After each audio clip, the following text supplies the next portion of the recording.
At 7:15 a.m. on February 17, 1944, the assault on the Liri Valley, 3 miles west of the fortified monastery of Monte Cassino, was collapsing into a bloody, freezing mud pit. The objective was Operation Diadem, the desperate Allied push to breach the gustavline. The immediate, tactical target was an ancient farm road, codenamed Route Olive, intended to be the flanking path for the tanks of the U.S. 34th Infantry Division. But now, the entire lead column 2 platoons of M4 Shermans and the accompanying infantry was dead still, trapped in the crosshairs of German machine gun nests, positioned 400 yards up the ridge line.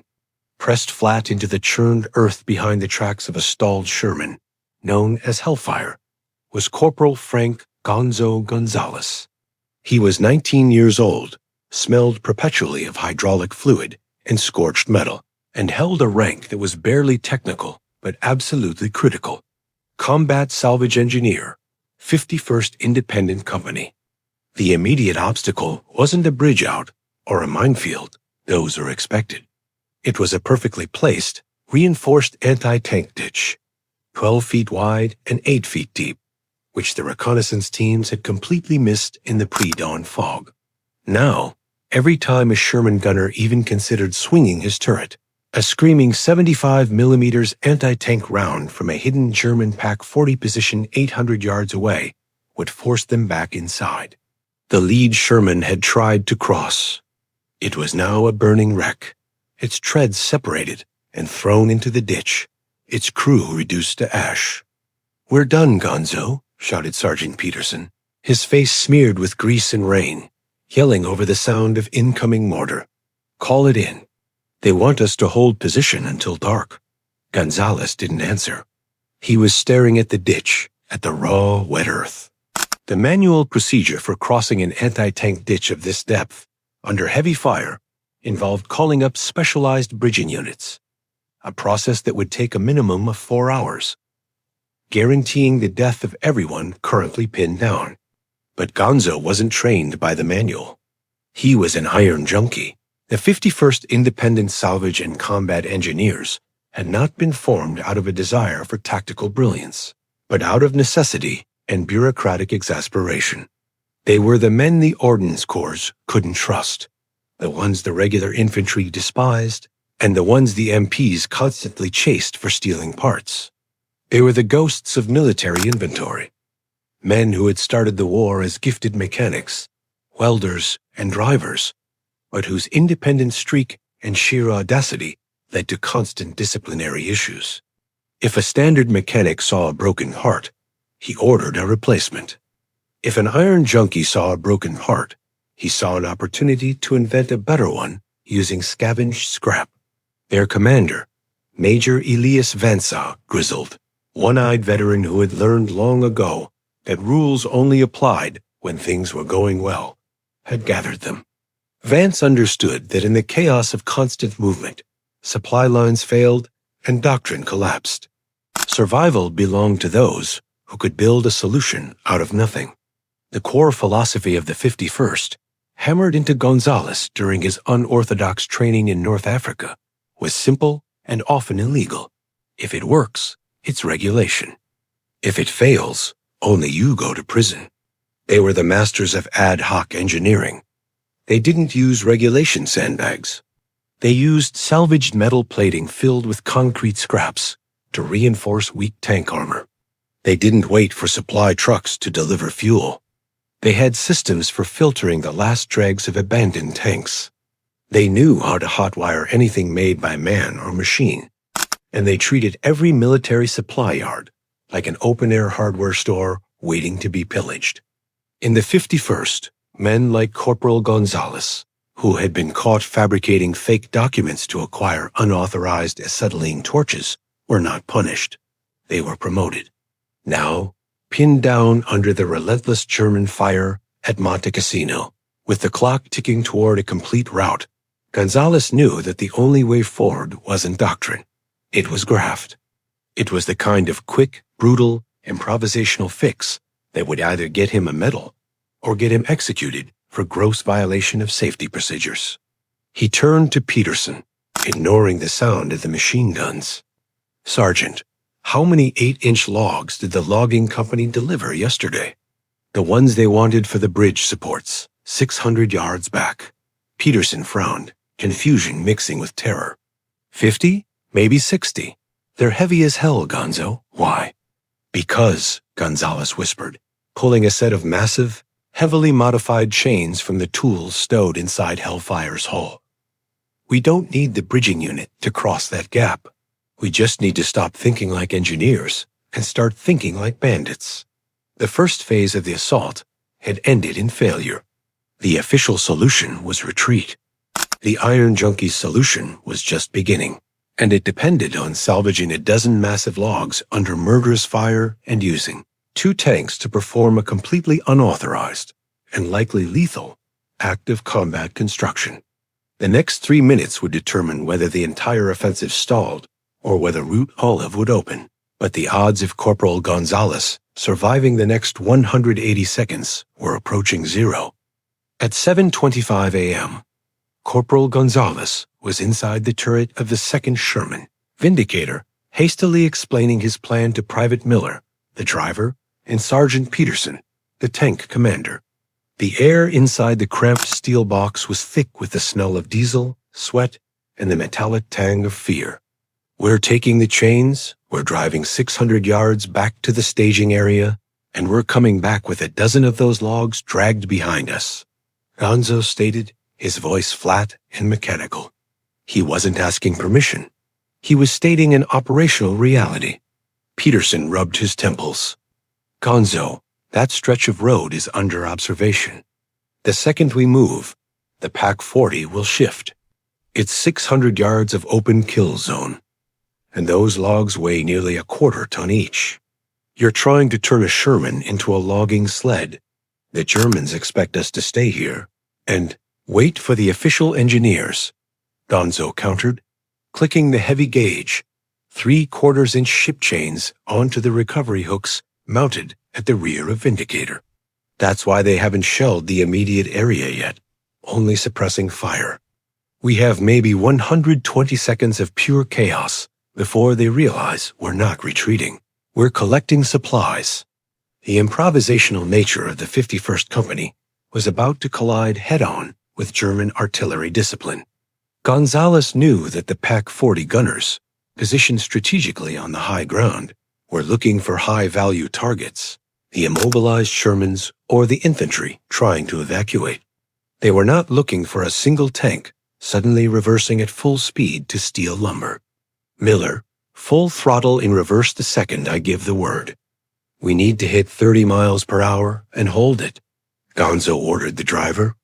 "Affirmative, Gonzo," Miller replied, his voice strained but steady. Like most of the 51st drivers, he was less interested in tactical maneuvers and more in seeing how fast he could push the M4 without snapping a track. Gonzales secured the last chain. He pulled the pin on a fragmentation grenade, holding the spoon. We move on the flash. At 7:28 a.m., Gonzales tossed the grenade 10 feet out in front of Hellfire. The detonation was sharp and loud, confusing the pinned-down infantry, and crucially, drawing the immediate attention of the German gunners, who momentarily shifted their fire to the sudden, close explosion. "Go! Go! Go!" Vindicator lurched backward, its tracks churning mud and gravel, quickly accelerating down the slick, cratered road. The sudden, violent movement was against every established protocol. The tank became a blurred, reversing target, traveling where no tank should travel away from the front. For 45 seconds, the tank was a ghostly streak of steel, its driver relying purely on sound and memory. Gonzales, exposed in the gunner's hatch, was praying the German spotters were slow to react. The moment Vindicator reached the logging area 600 yards back, the high-pitched thwop-thwop of an MG-42 opened up from the northwest ridge. The enemy fire wasn't aimed at the tank itself, but rather stitching patterns around it, trying to pin down anyone attempting to dismount. Gonzo dropped out of the hatch and hit the mud, the cold Italian earth soaking his fatigues instantly. He was shielded by the Sherman, but the sound of the rounds ripping the air felt physical, like invisible whips. The pile of 8-inch logs was exactly where they left it, a disorganized mountain of green timber, dense and heavy. Gonzales pulled the lengths of chain taut, running them around the thickest 14 logs he could access quickly. This was the moment of maximum exposure.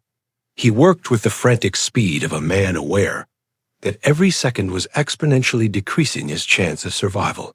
He didn't lift the logs.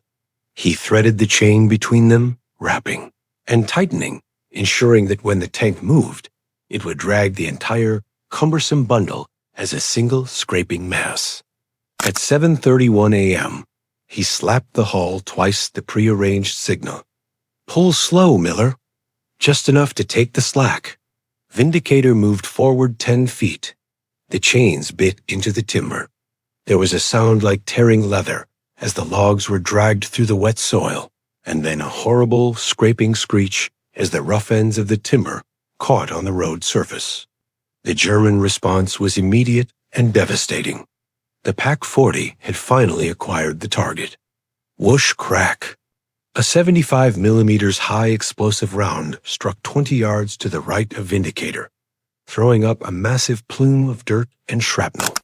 The force rocked the Sherman, and Gonzales was momentarily deafened, his ears ringing with a searing tone.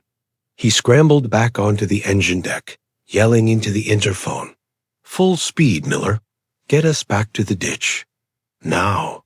Vindicator roared to life, accelerating back towards the front line, dragging 14 massive logs, totaling several tons of dead weight scraping violently behind it. The tank was now grossly overloaded, its speed significantly reduced, and the trail of debris it kicked up was an advertisement for German attention.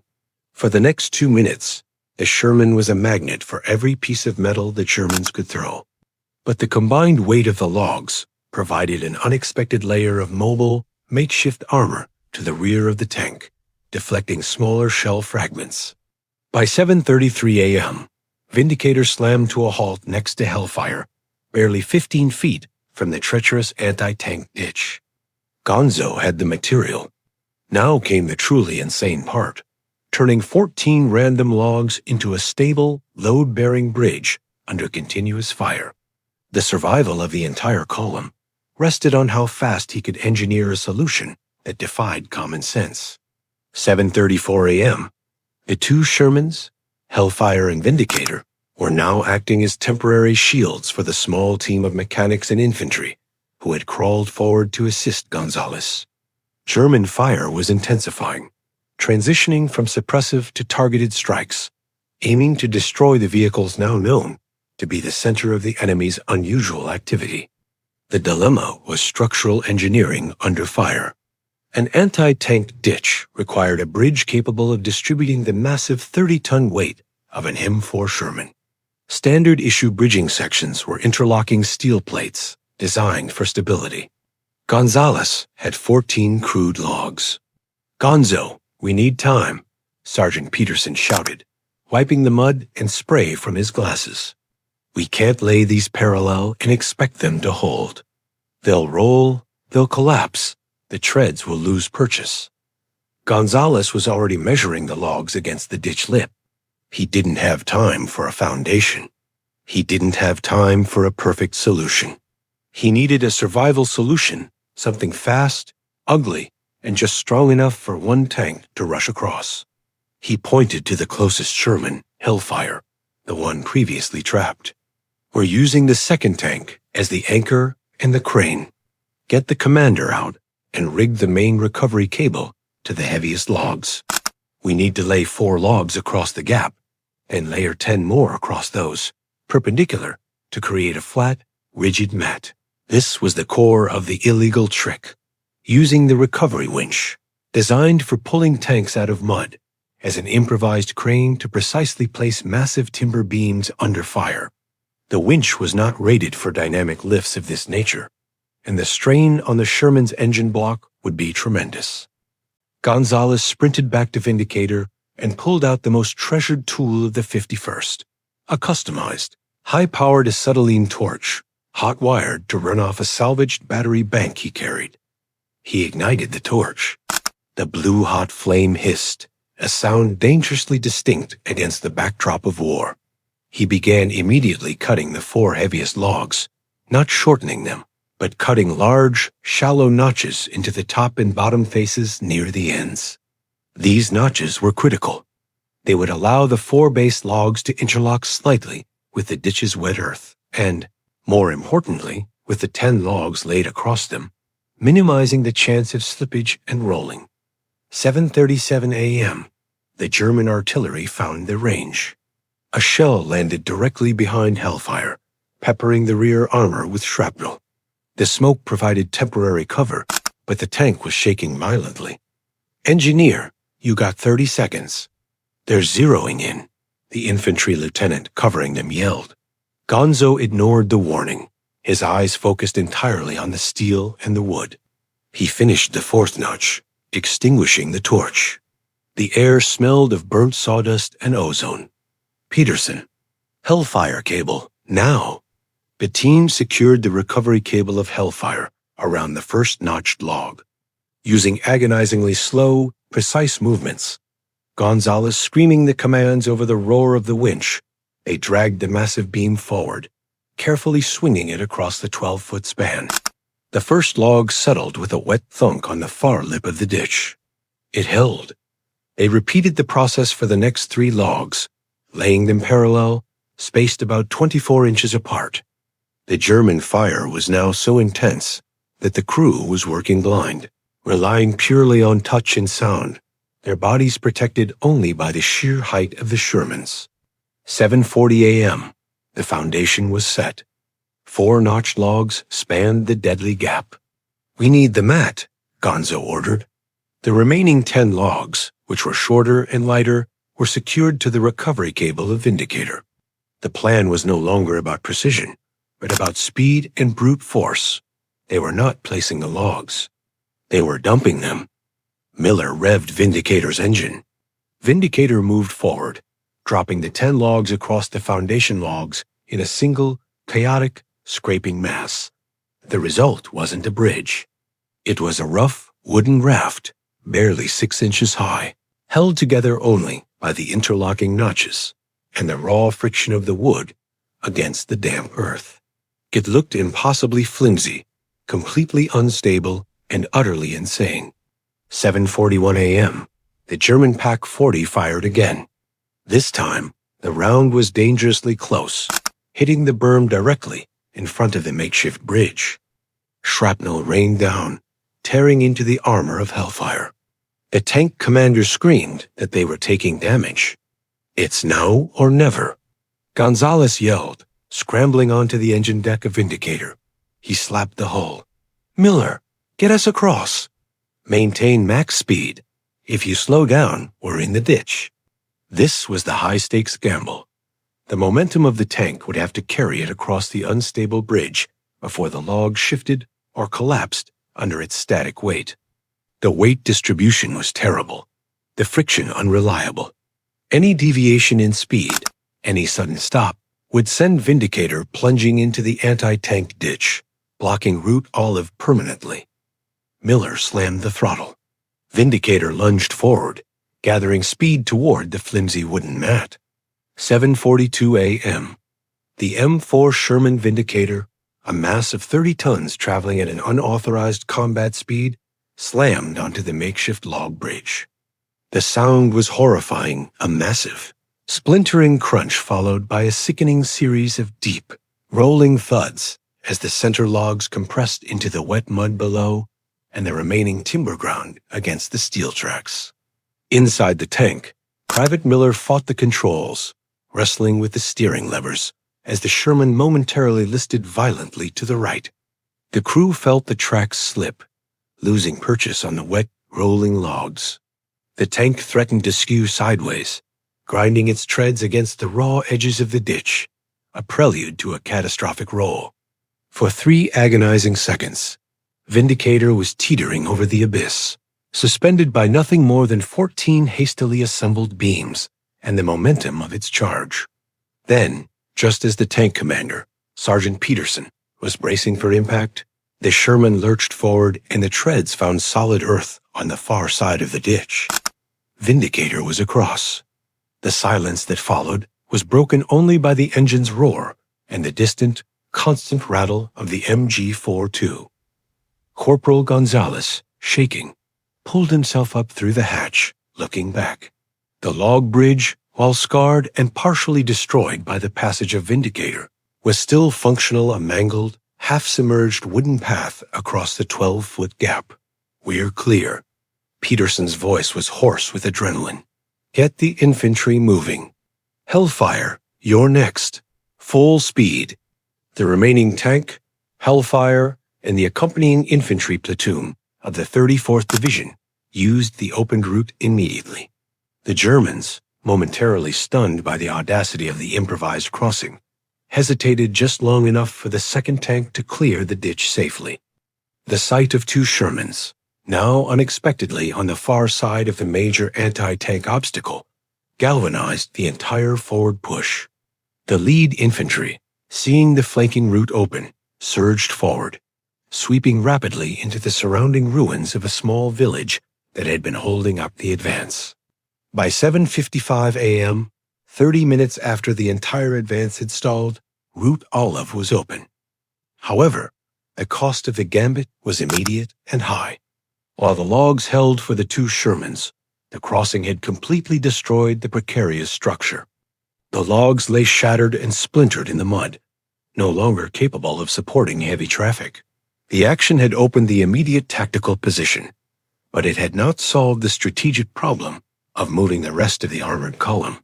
Gonzo, now operating 200 yards ahead of the original front line, was focused on the next problem: a German machine gun nest entrenched in a stone farmhouse that was slowing the infantry advance. He had saved the initial assault, but now he faced the dilemma of the advance: stay and hold the ground they had just won, or risk another, even more reckless improvisation to secure a deeper breach. The men of the 51st were not trained to hold ground. They were trained to break rules and break the enemy. Want to know if Corporal Gonzales survived what came next, facing a heavily fortified position with only a single functional Sherman? Hit that like button right now. It tells the algorithm this story matters and helps more people discover the untold truth of how engineering saved the day at Monte Cassino. Subscribe for more untold World War II stories. Back to Vindicator's push toward the stone farmhouse. Gonzales dismounted Vindicator, grabbing his toolkit, not a wrench, but a modified Bangalore torpedo tip attached to a steel pipe. He was done engineering bridges. It was time to apply brute force. The German position was entrenched, requiring a concentrated demolition charge, something he didn't have. But he did have the knowledge of how to turn scrap into a bomb. He spotted a massive, abandoned cistern on the south side of the farmhouse. If he could reach it, he could turn it into the largest shape charge of his career. He looked back at the shattered logs in the ditch. The victory was fragile, temporary, and only bought by reckless courage. His duty was far from over. The next phase of the fighting around Route Olive was a grinding yard-by-yard battle. Corporal Gonzales and Private Miller did not stop to rest. Using the element of surprise gained by their rapid crossing, Vindicator executed a series of lightning-fast maneuvers that silenced the machine gun nest in the stone farmhouse, effectively neutralizing the immediate German counterattack against the advancing infantry. Gonzales, using his improvised demolition tool and a small amount of scavenged high-explosive plastic, breached the cistern, collapsing the building's main defensive structure within minutes of reaching it. The German garrison, shattered by the unexpected, close-quarters assault, was forced to surrender or retreat. By 11:30 a.m., nearly 4 hours after the initial collapse of the assault, the U.S. 34th Division had established a tenuous foothold across the anti-tank ditch. The path was open, largely due to the 2 minutes of reckless engineering executed by the 51st Company. The main combat engineers arrived later that afternoon to begin construction on a proper bridge, using the now secure land provided by Gonzo's gambit. The cost of the operation was measured in small, constant losses. While Gonzales survived the 600-yard scavenge run and the bridge crossing, Sergeant Peterson, the commander of Vindicator, was severely wounded by a sniper round during the subsequent assault on the farmhouse. 2 infantrymen covering Gonzo during the bridge construction were killed by mortar fire. Corporal Frank Gonzo Gonzales would receive the Bronze Star for his actions near Monte Cassino, but the official citation would vaguely describe his contribution as essential ingenuity in the face of insurmountable obstacles, completely omitting the details of the unauthorized use of recovery winches, the reckless speed of the tanks, and the illegal diversion of logging materials. He and the men of the 51st Independent Company continued their war throughout Italy, becoming known across the American Fifth Army as the men who could fix or build anything, regardless of regulations. Their reputation grew not on official military doctrine, but on pure, brutal survival engineering, the ability to turn military junk into a decisive tactical advantage. The story of the Monte Cassino logs the bridge that defied engineering standards became a legend among the American enlisted men, a perfect example of how sometimes the only way to win a war fought by the book is to throw the book away and rely on the genius of the iron junkies. They were the unwanted, the undisciplined, but ultimately the indispensable masters of improvisation who saved lives and changed battles with nothing more than nerve, scrap metal, and an acetylene torch. If this story moved you, don't just click away. Hit like, hit subscribe, and share it with someone who needs to hear it. Tell us in the comments where you're rewatching from, and whether anyone in your family served in World War II, especially in the Italian campaign. You are part of the reason these men aren't erased from history. Corporal Gonzales and the 51st paid the price. All we're asked to do is remember. Never forget.